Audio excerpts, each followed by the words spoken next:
Bonjour, je suis Anne, Aniva sur Ravelry, Instagram, YouTube, et ceci est un nouvel épisode de podcast. On va dire que c'est l'épisode de février, puisque je filme moins depuis que j'ai mes vlogs. J'ai décidé de consacrer les vlogs plutôt aux... aux encours, en fait, que ce soit lecture, tricot, couture, quoique en général couture ça va beaucoup plus vite, et donc les podcasts plus traditionnels, les épisodes assis, pour voilà, quand j'ai vraiment des projets finis à vous montrer, et là c'est un peu plus comme avant, sauf qu'il n'y a pas de projet d'encours. Voilà, donc aujourd'hui je vais vous parler tricot. J'ai de la couture à vous montrer, j'ai de la lecture bien sûr, et j'arriverai bien à faire une petite capsule américaine à la fin. Voilà, je suis frigorifiée. La maison est froide. Ce matin, quand j'emmenais les enfants à l'école, donc d'abord Lise puis Marc, il faisait -12. Voilà, donc là j'ai mon bohème sweater. Hier, j'ai fait un tricoté avec ce pull avec mes tricopines normandes. Et l'une d'entre elles m'a demandé c'est quoi ton pull? J'ai pas réussi à le retrouver sur mon Ravelry, je l'ai retrouvé ce matin. Voilà, donc c'est le bohème sweater de... je sais plus. Et pour avoir un peu chaud, le châle Pierre de Stephen West. Alors lui, le châle c'est en alpaca en alpaca déca. Alors non, c'est nommé alpaca Aran, mais en fait c'est de la déca de Knit Picks.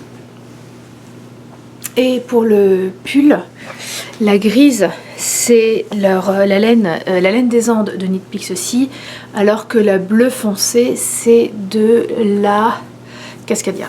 Je ne sais plus laquelle, mais c'est de la Cascadia. Voilà. J'aurais voulu filmer hier, sauf que c'était un bazar sans nom à la maison. Donc c'est aujourd'hui.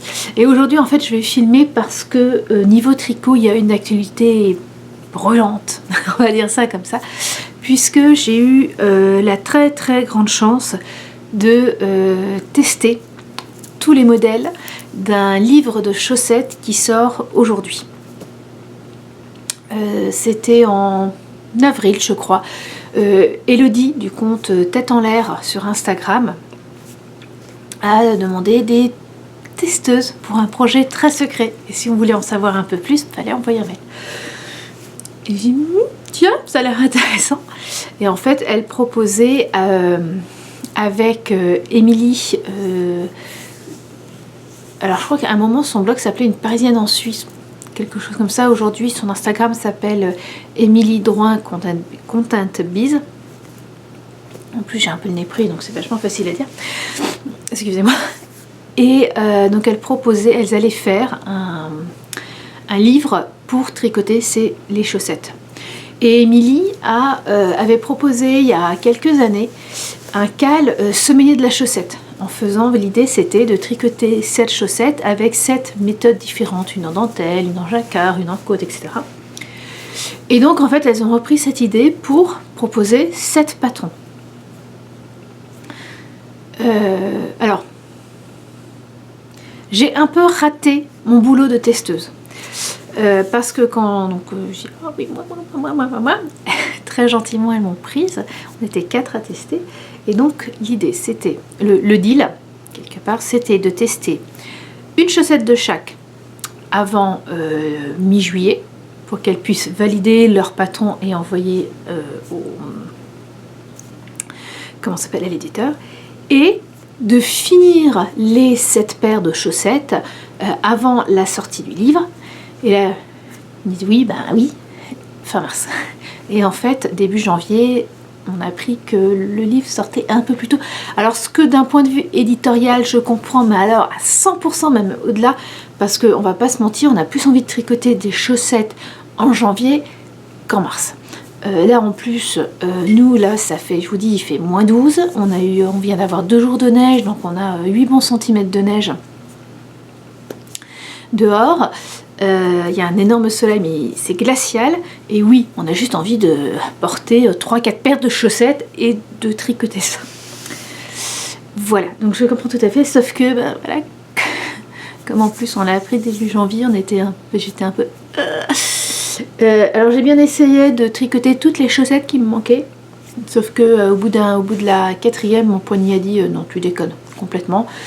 Alors ce qui m'embête un peu, c'est que vous allez voir une des paires de chaussettes était conseillée à tricoter à la fin, avec juste les restes, et les deux ensemble sur une seule écran d'aiguille circulaire. Et donc j'avais vraiment gardé pour la fin. En sachant que voilà, quand elles ont dit oui, en effet, cette 7e paire là, tricotez-la après. Et donc là, je l'ai commencé à la tricoter. Déjà moi, tricoter, je m'aperçois que tricoter 2 paires de chaussettes ensemble, tricoter les 2 chaussettes d'une paire ensemble sur le même câble, c'est absolument pas mon truc. Et puis le poignet est pas encore au top. Donc j'ai 4 paires finies, 2 paires solitaires quelque part et une paire avec ça. Mais les deux. Voilà. Bon allez, je vous les montre. Si, attendez, non, il faut quand même que j'en parle encore un peu. Ce qui est génial dans ce livre, alors je tricote des chaussettes, j'ai regardé hier, j'ai commencé à tricoter des chaussettes en 2012, quand le patron, les chaussettes de la Schtroumpfette sont sorties, alors peut-être pas en 2012, peut-être début 2013, mais bon, voilà, ça fait 8 ans, on va dire, que je tricote des chaussettes. Donc j'ai commencé avec ce patron-là, après la même année, j'ai une amie qui m'a offert un livre, alors que je n'ai pas ici, et qui de toute façon, je sais, n'est plus édité. Pour tricoter des chaussettes, il y avait plein de modèles différents, mais en fait, on montait toujours la chaussette de la même façon. Et ce que je trouve, et après, ben, j'ai découvert, après j'ai testé plusieurs patrons, mais des patrons à droite, à gauche. Il y a le patron des chaussettes Hermione qui m'a beaucoup aidé, il y en a d'autres. Donc pendant longtemps, ben, je tricotais mes chaussettes un peu comme je pouvais. J'avais alors un montage qui n'existe nulle part et dont je ne vous parlerai pas parce que c'était voilà, totalement moi. Donc au début je l'ai monté par la pointe, je faisais un talon en rang raccourci grâce au Fish Lip Seals. Non, c'était pas un talon Fish Lip Seals. Non, je faisais un talon en rang raccourci, mais la taille de la chaussette, j'ai suivi les explications du Fish Lip Seals. Et je finissais par la cheville. Après les chaussettes d'Hermione, j'ai fait le contraire, c'est-à-dire que je commençais par la cheville, un talon à gousset, et je finissais avec un crafting. Mais voilà, je faisais ça, mais ça ne... Enfin voilà, j'étais vraiment... comment dire, sans vouloir être méchante, j'ai mis 8 ans avant d'avoir... peut-être pas, mais voilà, j'ai bien mis 4-5 ans avant d'avoir toutes les méthodes, enfin d'avoir pas mal de méthodes, et de savoir laquelle me convenait. Et je vous assure que ce livre que j'ai testé, j'aurais adoré l'avoir dès le début. Parce qu'en fait, les 7 paires de chaussettes, vous allez les commencer un coup en haut, un coup à la cheville, un coup à la pointe, un coup en... Vous allez avoir plusieurs méthodes de montage, de rabattage. Vous avez des ourlets en raccourci, vous avez des talons à gousset. Les talons à gousset, que ce soit par le bas ou par le haut. Voilà, donc non seulement vous avez plein de types de chaussettes différentes d'un point de vue technique, enfin d'un point de vue montage plutôt, mais en plus elles sont aussi différentes selon la méthode utilisée, selon la décoration. Vous en avez en point texturé, vous en avez en jacquard, en dentelle, en torsade, vous avez de tout. Et enfin, cerise sur le gâteau, l'idée même du livre, c'est de vous tricoter donc ces 7 paires de chaussettes avec l'équivalent de 5 écheveaux de laine. Donc vous achetez 2000 mètres de laine à chaussettes avec plein de couleurs, donc 5 couleurs différentes. Et l'idée c'est qu'à la fin vous ayez le moins de reste possible et cette paire de chaussettes. Est-ce que c'est pas génial comme idée? Enfin voilà, moi vraiment, ce livre, dès le début, m'a enthousiasmée. Et à tricoter les chaussettes, je le suis tout autant. Voilà, et pourtant, alors j'ai pas fini, merci le poignet,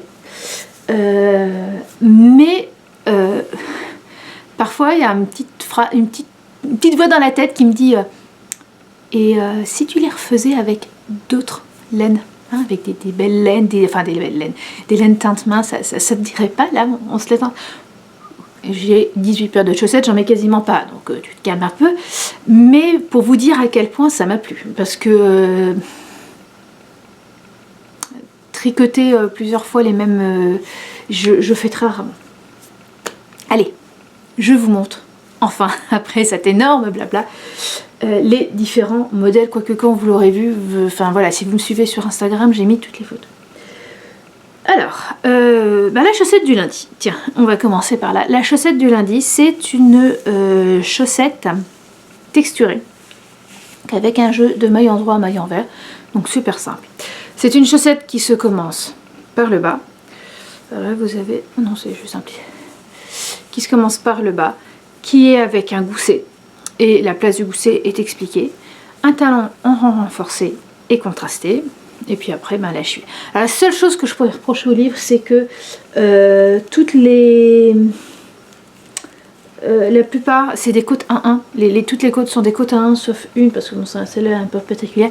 Et j'aime pas les côtes 1-1. Voilà. Mais j'ai pas fait mes côtes devant. J'ai suivi, j'ai fait les côtes 1-1. Mais voilà, à refaire, je sais que... Mais c'est totalement personnel, c'est parce que j'adore les côtes 1-1, les côtes 2-1, pardon, et que je sais que les côtes 1, surtout les côtes torse, j'aime pas trop visuellement parlant, mais c'est totalement personnel. C'est la seule chose que je peux reprocher à ce livre, c'est de vous dire. Donc voilà. Celle-là, j'ai tricoté les 2 paires, mais alors là, c'est un peu le bordel, bref.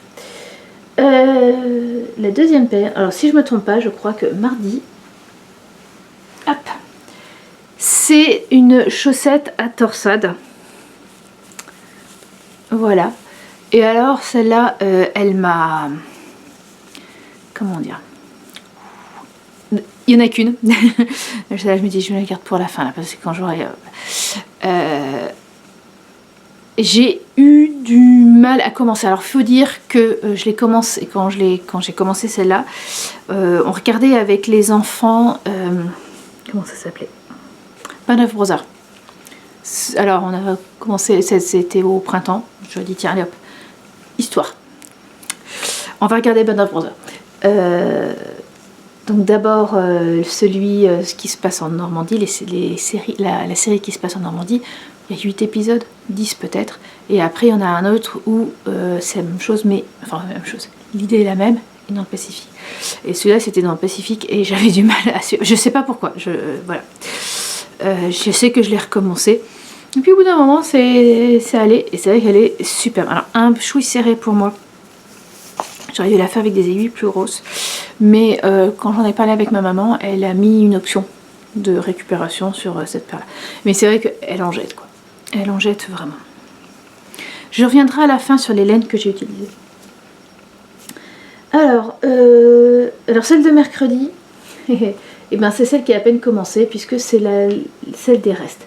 Donc alors il faut savoir que quand j'ai commandé mes laines, j'ai décidé, je me suis dit tiens, là où j'ai acheté les laines, c'était ils avaient des aiguilles Xiaogu, des aiguilles circulaires Xiaogu. Je me suis dit tiens, je vais essayer, je vais en prendre une en 2,25 et je vais essayer de les tricoter avec les aiguilles circulaires. Et j'ai adoré. Donc depuis en fait ce patron, depuis ce test, je tricote mes aiguilles à chaussettes avec je tricote mes chaussettes avec des aiguilles circulaires, moi qui pendant très longtemps ne tricotais qu'avec des aiguilles double pointe. Voilà. Et donc j'ai acheté, alors j'en ai acheté, après j'en ai acheté une autre paire et j'ai acheté une très longue paire pour pouvoir faire les aiguilles en double. Et j'ai pas aimé du tout. Alors, il faut dire que j'ai commencé à les tricoter, j'ai commencé à les monter lundi, ouais c'est ça, lundi. C'est-à-dire qu'à un moment, mon grand-père est décédé il y a 2 jours, et donc la veille, voilà, j'ai commencé à les tricoter, donc j'étais pas super bien, j'avais mal au poignet, voilà. Tout ça fait que ça n'allait pas trop, donc je ne sais pas, est-ce que je n'arrivais pas, parce que, elles étaient les deux, parce que il y a des rayures aussi, ça fait beaucoup de fils, ou est-ce que c'était le climat personnel qui faisait que j'y arrivais pas. Bref, hier je les ai mis sur des aiguilles chacune sur une aiguille, et puis je vais les tricoter, comme ça. Et alors je trouve que ça va faire des chaussettes rayées. Alors c'est pas le modèle, en fait elle donne une proposition de rayures, mais voilà, on fait comme on veut. Et donc moi j'ai décidé de faire des rayures, une rayure, parfois une seule, vous voyez, un seul rang de rayures. Je trouve ça très joli, et je trouve qu'elles font très... elles pourraient faire très Noël, hein, vous êtes d'accord? Par contre, j'avoue que bon, mes jointures sont pas top, mais c'est pas grave. Voilà. Et l'autre est à peu près au même niveau. Elle a peut-être une rayure de plus. Ouais, j'ai commencé les rayures suivantes. Et alors celle-là, j'ai déplacé un peu les... Normalement, je la tricoterai comme ça. Vous voyez. Et en fait, j'ai décalé pour avoir à plat le changement de fil et non pas avoir à gérer le changement de fil en plus au niveau d'une jointure. Bon, ça m'a l'air un chouille mieux, mais voilà, il faut que je vois. Mais bon, je me mets pas trop la pression. Là, je pense que je ne tricoterai plus au mois de janvier en fait. Bon, on est le 28. Voilà, ça fait jusqu'à lundi soir, jusqu'à dimanche soir. Mais je crois que là, je vais vraiment laisser mon poignet reposer. Donc ça, c'était mercredi. Jeudi, c'était du jacquard. Oh, je me trompe peut-être, hein, mais non, je crois que c'est jeudi, c'est du jacquard. Alors que je vous montre. Voilà, un petit jacquard avec quasiment toutes les laines, ce qui est plutôt sympa, je trouve, de retrouver un peu les laines comme ça. Là, le talon était après coup. Alors oui, tiens, je vous ai pas dit, celle-là, donc c'est un gousset, mais on le commence par en haut. Les rayures, comme vous voyez, on commence par le bas, et le talon sera après coup. Et là, on commençait par le haut, le talon était après coup aussi. Et voilà, on finissait par la pointe, de façon assez traditionnelle. Ouais. Vendredi, c'est de la dentelle, et alors elle est très jolie. Mais alors là, par contre, attendez, je pose celle-là. Il faut que je mette la mette sur les bloqueurs pour que vous puissiez bien la voir.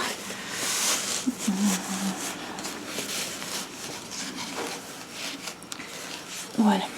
Donc vous avez une très belle dentelle qui est asymétrique. Donc vous avez cette dentelle là, et de l'autre côté, vous avez ça, c'est très joli. Sur le niveau du dos de la cheville, de l'arrière de la cheville, vous avez une autre dentelle. Et alors c'est des dentelles très simples qui se retiennent quand même assez facilement. Et alors ce qui est sympa, c'est que ça, c'est le pied droit, et sur le pied gauche, et ben la dentelle, cette dentelle là, est de l'autre côté. Voilà. Et celle-là se commence par le bas, talon rond raccourci, et on finit avec les côtes en bas. Et voilà. Donc ça, c'était vendredi. Samedi, on tricote des paillettes. On tricote des paillettes soquettes qui m'ont beaucoup amusée.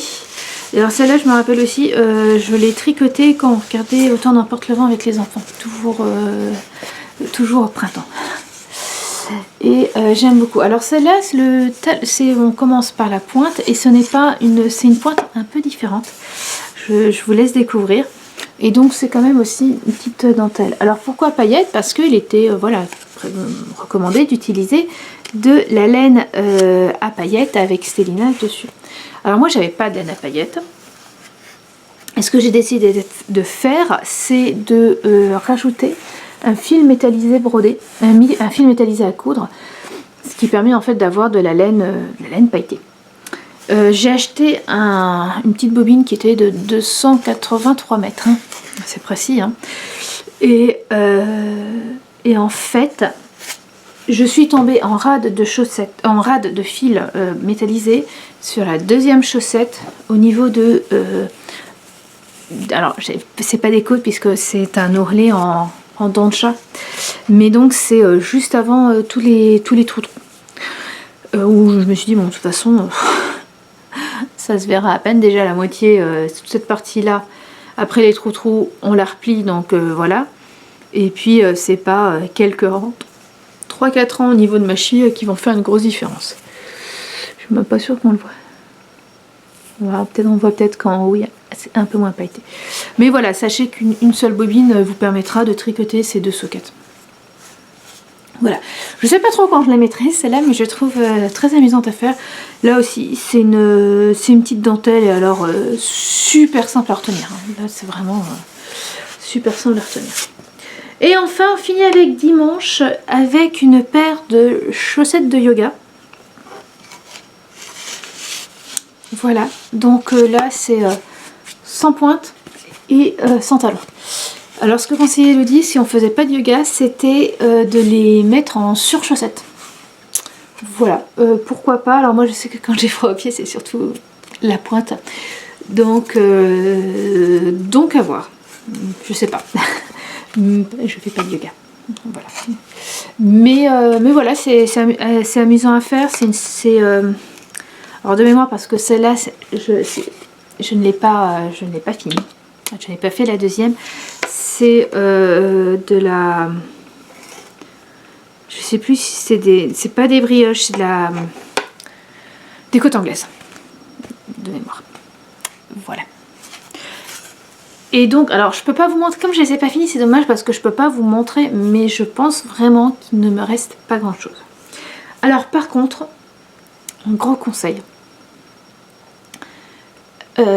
Prenez la même laine ou alors des laines extrêmement approchant pour tout, parce que là la jaune et la verte c'est de la Yawol de Lange. Est-ce que c'est bien ça? Oui, vous savez, c'est celle qui se vend par 50 grammes et qui a une petite bobine de nylon au milieu. Ensuite, oups, la rouge, non pas la rouge, la grise c'est, j'ai plus les papiers. Alors la laine grise, donc déjà la jaune et la verte c'est bien de la Yawol Superwash comme je l'ai dit. La grise c'est de la West Yorkshire Spinners signature 4-ply. C'est presque la laine avec laquelle j'ai le moins aimé tricoter parce que, comment dire, trop... Elle se dédoublait. Parfois, je trouvais qu'elle se dédoublait un peu trop facilement. Je ne l'ai pas mis. Ensuite, la rouge,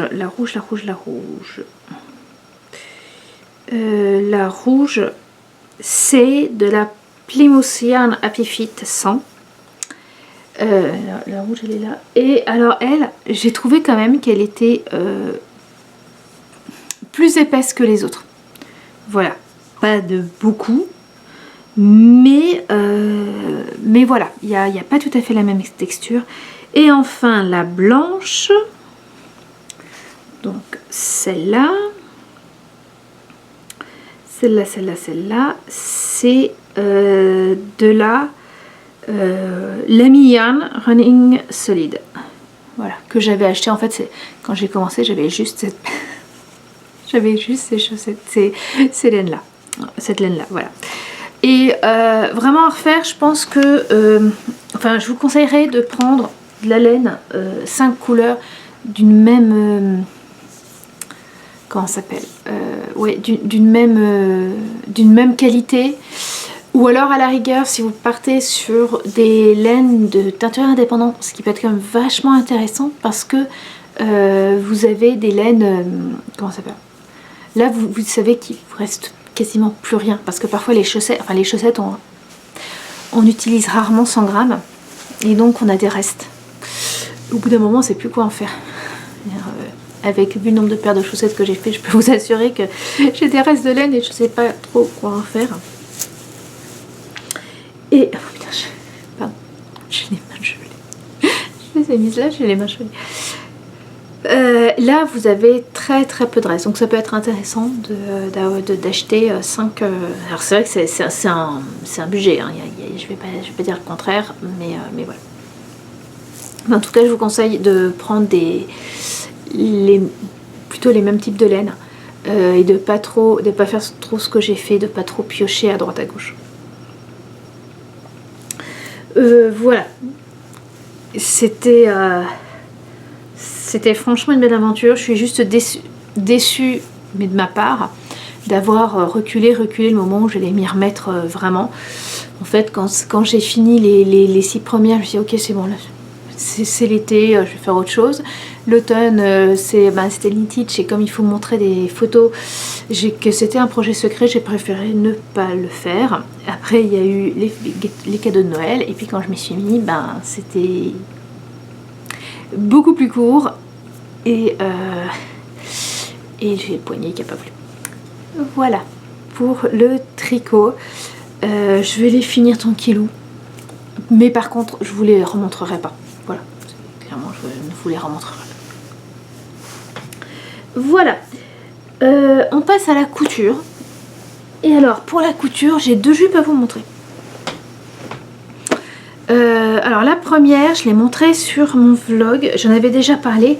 C'était une comment dire, je voulais me faire une jupe longue en jean et je vous l'avais montré, et sauf que en fait elle était trop serrée, donc j'ai décidé de la refaire. J'ai retrouvé le même tissu, sauf que pardon, sauf que en lavant le tissu, je me suis aperçue qu'il y avait des taches blanches à certains endroits, et taches blanches qui étaient dues à un problème de teinture, clairement. Mais qui m'embêtait un peu, je ne me voyais pas l'air, j'avais pas envie de retourner pour changer. Donc j'avais ce problème là, et en effet si je coupais, j'avais les taches blanches, ça fait pas propre, hein. Et donc j'ai décidé de découdre la ceinture et de réutiliser. Alors j'ai pu réutiliser que les pans de devant. Alors à l'ailleurs ça m'arrangeait parce que toute la partie parmenture, enfin c'est pas une parmenture puisque c'est juste replié, mais j'avais tout cousu à la main, donc ça j'ai pas eu à le refaire. Et en fait c'est en défaisant le dos, j'ai eu un gros rip, enfin voilà ça. Donc finalement j'ai coupé le dos, j'ai pu couper le dos dans mon coupon sans avoir les taches. Et j'ai refait une ceinture. Et en fait, comment j'ai fait? J'ai pris mon tour de taille, j'ai rajouté 4 cm parce que c'est un bon... comment dire? Votre tour de taille plus 4 cm, ça vous permet d'avoir une jupe qui est vraiment bien. Enfin, au niveau de la taille. Qui vous tient, mais pas trop. Et donc, j'ai plié, voilà, j'ai bidouillé un peu. Mais j'ai une jupe qui me va parfaitement. Alors là, elle est partie au sale, donc et je l'ai pas repassée. Enfin, elle est lavée, mais pas repassée. Voilà. Alors ce qui est assez amusant, c'est que c'est une jupe qui est quand même très longue, qui m'arrive au niveau des chevilles. En fait, je me suis aperçue que j'ai plus l'habitude de porter des jupes longues. C'est le genre de jupe que j'aurais mis, mais sans arrêt. J'avais une jupe un peu dans ce genre-là, mais que je mettais sans arrêt quand j'étais jeune. Et alors de la remettre, j'avais quand même un peu l'impression de tomber en adolescence, d'autant que on l'a porté, justement, je l'ai porté quand on est allé à Saint-Louis visiter entre autres le zoo et faire des courses il y a 2 semaines maintenant. Ouais c'est ça, 3 semaines. Et j'avais le manteau poivre blanc que mes parents m'avaient acheté quand j'avais 15-16 ans. Ça, vous ajoutez que j'avais aussi un béret. Voilà, j'étais habillée comme pendant mon adolescence. Voilà. Bon là, il faut qu'elle se fasse repas. Il faut que je la repasse pour pouvoir la remettre. Mais je vais tomber un truc. Oui. Mais voilà, elle est plutôt sympa. Je pense que là, par contre, pour le coup, c'est la dernière fois que j'utiliserai ce patron qui est un vieux patron Burda. Voilà.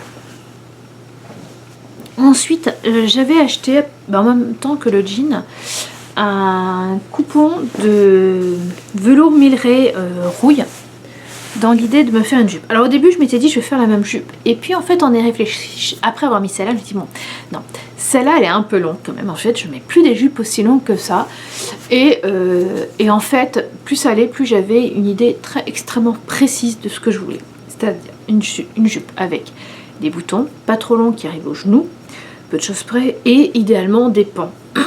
Et donc bah, j'ai fait mon propre patron. Voilà, j'ai fait mon propre patron, j'ai coupé la jupe. Alors j'ai pas fait de toile, mais bon voilà, j'ai coupé la jupe, j'ai cousu la jupe, et je l'ai portée hier. Je l'ai fini, j'ai cousu les boutons hier, et en fait le problème, alors la ceinture normalement est comme ça. Et en la mettant, je me suis aperçue que la ceinture était un peu longue. Alors j'avais pris le même mesure que là, mais en fait quand je fais une ceinture, je couds la ceinture, je coupe une très grande longueur, et puis après je vais la replier. Donc ma ceinture peut être plus grande que ce qui est prévu, et là c'est ce qui s'est passé. J'avais prévu 1 cm de marge de couture, j'ai peut-être pris un peu moins, j'ai peut-être pris un peu plus, j'ai peut-être coupé un peu plus qu'1 cm de marge de couture, ce qui en soi pourrait ne pas être trop grave, sauf que moi j'ai 8 pans là. Donc même si vous avez 1,5 cm de plus par pan, x 8, et ben vous avez 4 cm de plus. Donc là c'est un peu gênant. Alors ce que j'ai fait, c'est-à-dire que c'est au point où je peux la mettre et l'enlever sans avoir à ouvrir les boutons. Voilà. Et donc ce que j'ai fait, comme j'avais cousu la ceinture, l'intérieur de la ceinture à la main, j'ai passé un élastique. Alors je l'ai passé et pour l'instant je ne l'ai pas cousu. Mais l'idée c'est voilà, c'est de le coudre sûrement à la main d'ailleurs, parce que je ne me vois pas faire une couture. Là qui se verra sur l'avant, mais voilà, j'ai passé un élastique, donc là ça tient avec des aiguilles des épingles à nourrice, et ben ça me permet d'avoir une jupe qui va parfaitement. Voilà. Alors elle est un peu sur le bas, ici elle est un peu rigide parce que je l'ai fini avec un biais. Alors en fait j'ai cousu un biais sur le long et après j'ai replié. C'était peut-être pas la meilleure idée, mais hier quand je l'ai porté, Lise me dit non, ça choque pas, et puis le biais n'a pas encore été lavé. Donc je pense que dès le premier lavage il va perdre, vous savez les biais c'est toujours un peu raide, mais dès qu'on les lave ça l'est beaucoup moins, donc je pense que ça ira vite mieux. Alors par contre je l'ai mis hier après-midi, non, elle va attendre le printemps, hein. Je me suis gelée, c'était une horreur, mais voilà, elle me plaît bien. Et en fait j'avais acheté un coupon une sorte de jean élastane rouge il y a la semaine dernière, et je pense que je referai cette jupe là en faisant plus attention à la taille, quoi. Voilà pour le tricot et la couture, et je n'ai rien fait d'autre à côté. Là j'ai juste envie en fait c'est de faire des puzzles. Alors j'ai pas mal lu au mois de janvier, puisque j'ai lu, non c'est pas ici que je l'aurai, j'ai lu 2, 4, 6, 7 livres. J'ai fini 7 livres. Donc 4 en anglais. Sachant que je m'étais dit, allez en 2020, 2021, tu te lis au moins 12 livres en anglais. Bon, ben à ce rythme-là, ça va être vite fait quoi. Alors ceci dit, sur les 4 livres que j'ai lus, il y en a 3 des Chroniques de Sainte-Marie. J'ai regardé il n'y a pas longtemps un épisode de podcast de La Boutiqueuse, et elle parlait des Chroniques de Sainte-Marie. Elle disait que ben voilà, c'était parce que j'en avais parlé et que ça l'avait intéressée et qu'elle trouvait ça aussi bien. Et les enfants étaient à côté de moi quand je regardais, et ils m'ont regardé et fait, mais c'est de toi dont elle parle? Oui, c'est moi. Ça m'a amusée. Et je sais que j'ai une autre amie qui les a aussi lus, qui les a aussi commencés et qui aussi n'arrive pas à s'arrêter. Voilà, c'est... Ouais, non, ils sont bien. Ils sont bien. Là, j'en suis avoir lu les 6 premiers en français et en anglais. Et donc là, c'est voilà, commencer le 7e en anglais, mais j'attends un peu parce que sinon je sens que je vais continuer de nouveau recommencer à lire trop vite. Même si en anglais je lis moins vite, mais quand même. Puis je voudrais attendre que le 2e sorte il sort en avril normalement. Je ne vais... Donc voilà, bon, je vous en parle, mais voilà, sans plus. Et je voulais vous parler essentiellement de 2 livres. Alors le premier c'est Anna Karénine. Ouais, pourquoi ne pas parler des classiques? En fait, je l'ai relu. Anna Karénine, je l'ai lu quand j'étais jeune. Vous savez, moi j'étais le genre de fille qui traînait dans les CDI, qui lisait tout ce qu'elle pouvait et qui s'était mis dans la tête pendant son lycée de lire les 20 Rougon-Macquart de Zola. Voilà, donc du Anna Karénine, ça posait pas de problème. Par contre, les livres obligatoires pour la classe de français, c'était beaucoup plus compliqué. Je cherchais pas. Et voilà, Anna Karénine, j'en avais quelques souvenirs. Je me rappelais comment ça commençait parce que la première phrase est souvent, enfin voilà, pour moi elle était redite. Toutes les familles heureuses sont heureuses de la même façon et toutes les familles malheureuses le sont chacune à sa façon. Grosso modo. Je me rappelais de la fin. Je me rappelais de 2 extraits, de 3 extraits, mais alors vraiment, enfin, d'une façon très vive.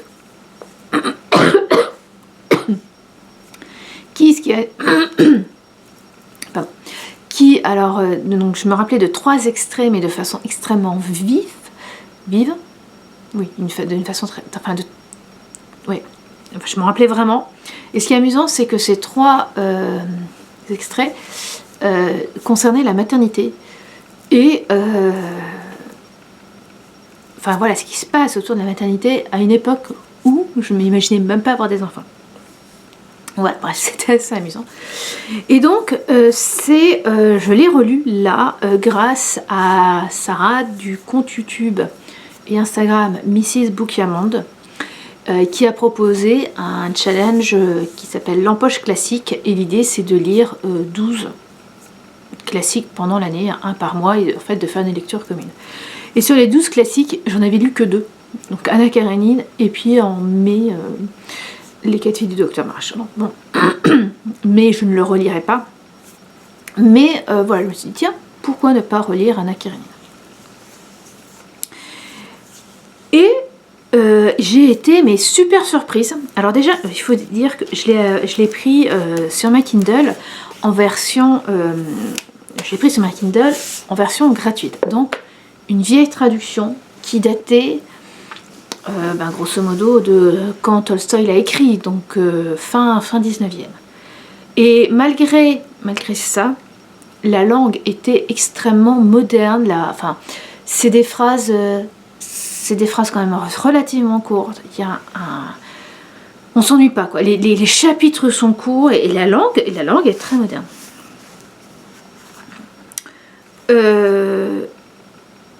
Mais j'ai fini ce livre en me disant, en fait, j'arrive pas à savoir si je l'ai aimé ce livre. Et même encore maintenant, je ne peux pas dire. Est-ce que j'ai aimé ce livre? Alors, quelqu'un a dit, il m'a marqué. Dans le groupe de lecture commune, quelqu'un a dit, mais ce livre m'a marqué. Et je pense que c'est ça. Parce que, donc je vous ai dit, j'avais piqué 3 morceaux, enfin 3 passages vraiment autour de... Oui, plus de la grossesse d'ailleurs que de la maternité. Il y a d'autres très très belles pages sur la maternité et la paternité, sur cette envie de protéger son enfant, qui sont vraiment belles. Mais en fait, j'ai pas vraiment réussi à m'intéresser ou à m'identifier vraiment au personnage. En fait, moi, mon principal problème avec ce livre-là, c'est que je sais pas comment dire, j'arrive pas vraiment à comprendre pourquoi Anna Karénine trompe son mari avec le comte Wronski. Voilà. Alors c'est dans la première partie, donc voilà, je spoil pas quoi, mais ou pas beaucoup. Mais voilà, je n'arrive pas à comprendre À part que, voilà, on comprend que le conte est plutôt mignon, mais c'est un peu tout, c'est pas... Enfin, quand après on le présente, c'est... Je trouve pas une personne extrêmement aimable, enfin, on a envie d'apprécier, voilà, je l'apprécie pas plus que ça, et on arrive... Enfin, pour moi, c'est surtout ça, j'arrive pas à comprendre, mais qu'est-ce qu'elle lui trouve? Qu'est-ce qu'elle lui trouve? Et en fait, on a deux histoires qui s'entremêlent. Donc Anna Karenine et Vronsky et celle de Levin et Kitty. Et on va vraiment voir la différence entre le couple adultère et le couple plus régulier. Et il y a vraiment, il y a des belles pages. Bon, il y a des passages sur l'agriculture russe. Après, moi, j'ai lu Zola, j'ai adoré Zola, donc voilà, ça m'a pas trop gêné, mais c'est vrai que c'était un peu coton. Et alors je regarde, je vous jure que quand on lit ce livre, alors ce livre a été écrit fin 19e, et quand on le lit on se dit mais comment ils n'ont pas pu voir venir la révolution de 17, parce que en effet on a juste envie parfois de les prendre, de les secouer, de dire mais attendez là, vous vous rendez compte comment vous parlez du peuple, enfin des personnes qui sont en dessous de vous, quoi. C'est juste pas possible, quoi. C'est enfin, voilà, le lire après coup, j'ai trouvé ça intéressant. Il y a aussi quelques passages, il y a 2 chapitres où il parle un peu de l'éducation des femmes, avec entre autres, grosso modo, c'est bon, on n'allait pas parler de ce sujet avec les femmes à côté, quoi. Comme elles sont partie prenante, on peut pas en parler avec elles. Ben peut-être que si, quoi, quand même. Enfin bon, voilà, c'était voilà, j'ai gardé, je vais garder maintenant quelques images supplémentaires de ce livre, mais bon, là, je pense pas le relire. Il faut peut-être pas, parce que voilà, c'était une lecture agréable. J'arrivais même pas à savoir en fait si je vous le conseillerais ou pas.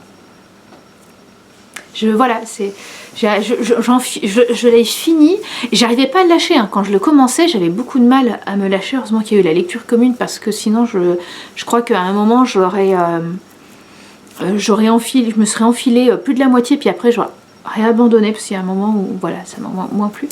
Mais voilà, j'ai apprécié le lire, la langue est très belle, mais en fait à la fin avec l'histoire c'est... Voilà. Autre livre que j'ai lu, c'était un cadeau de Noël de ma maman, c'est La brodeuse de Winchester de Tracy Chevalier. Alors Tracy Chevalier, c'est La jeune fille à la perle. Alors j'ai lu plusieurs de ses livres, j'ai lu La jeune fille à la perle, La Vierge en bleu, L'innocence, La dernière fugitive et à l'orée du verger. Alors, à part La Vierge en bleu, de tous ceux que j'ai lus, c'est toujours des récits qui se passent dans le passé.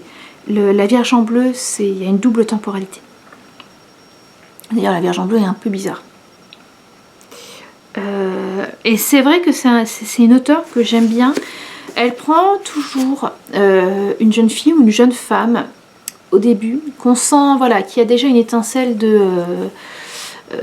d'indépendance, donc dans des moments où c'était pas si facile que ça, et on va la voir par petites touches grandir, enfin pas spécialement grandir, mais voilà, s'émanciper de plus en plus. Et je pense que si on prenait une photo au début et à la fin, voilà, il y a quand même il y a en général une grosse différence. Alors c'est un peu moins vrai dans ce livre là. On suit Violette en 1932, donc plusieurs années après la Première Guerre mondiale, à un moment... Je recommence. On suit Violette qui a 38 ans en 1932. Donc on est... 32 ? Oui, 32. Donc on est 24 ans après la Première Guerre mondiale.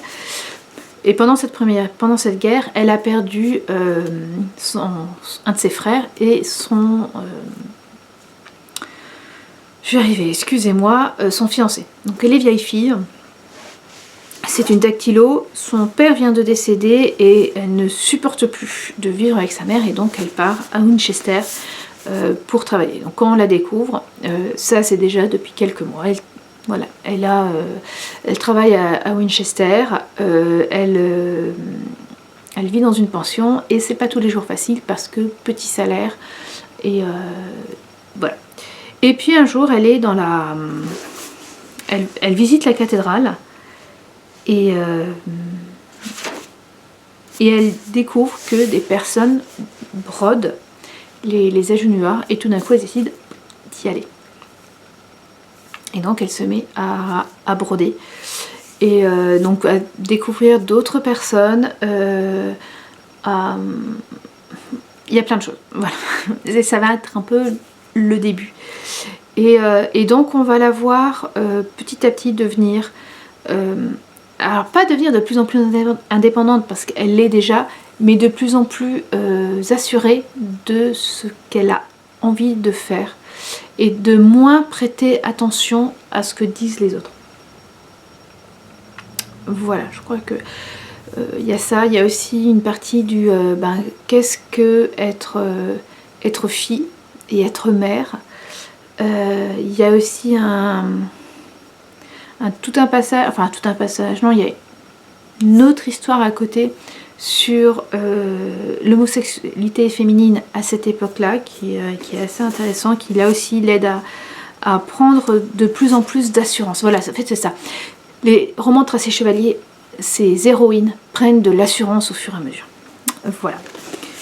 Par contre, c'est des romans assez lents, presque contemplatifs. Et moi j'aime, voilà, j'aime beaucoup. Alors ce qui est amusant, c'est qu'avant Noël, avant que maman me l'envoie, Sarah de Mrs. Beauclermont de la lue. Et quand j'ai vu que je l'avais, j'avais hâte de le lire. Voilà. Bon, et on en arrive à la capsule américaine, et je ne sais pas quoi vous dire. La capsule américaine, de toute façon, vit ses derniers mois, puisque dans 5 mois, nous rentrons en France. Voilà, c'est la fin, c'était prévu. On a 5 mois de... On a eu, oui, quasiment, on a eu 6 mois de rab. Donc là, j'avoue que mon esprit est plutôt dans le... On va préparer notre retour, que dans le profitons pleinement d'ici. Voilà, je suis désolée. Donc, tant que je suis encore là, si vous avez des questions précises à propos de la vie en Iowa, ou aux États-Unis d'ailleurs, n'hésitez pas. Voilà, et sur ce, je vais vous laisser parce que j'ai une journée assez chargée déjà. Je voudrais monter rapidement cet épisode pour le mettre en ligne. Et voilà. On se retrouve donc fin février, début mars. Et d'ici là, tricotez bien, crochetez bien, cousez bien, lisez bien, etc., etc. Et surtout, prenez soin de vous et de ceux que vous aimez. Au revoir.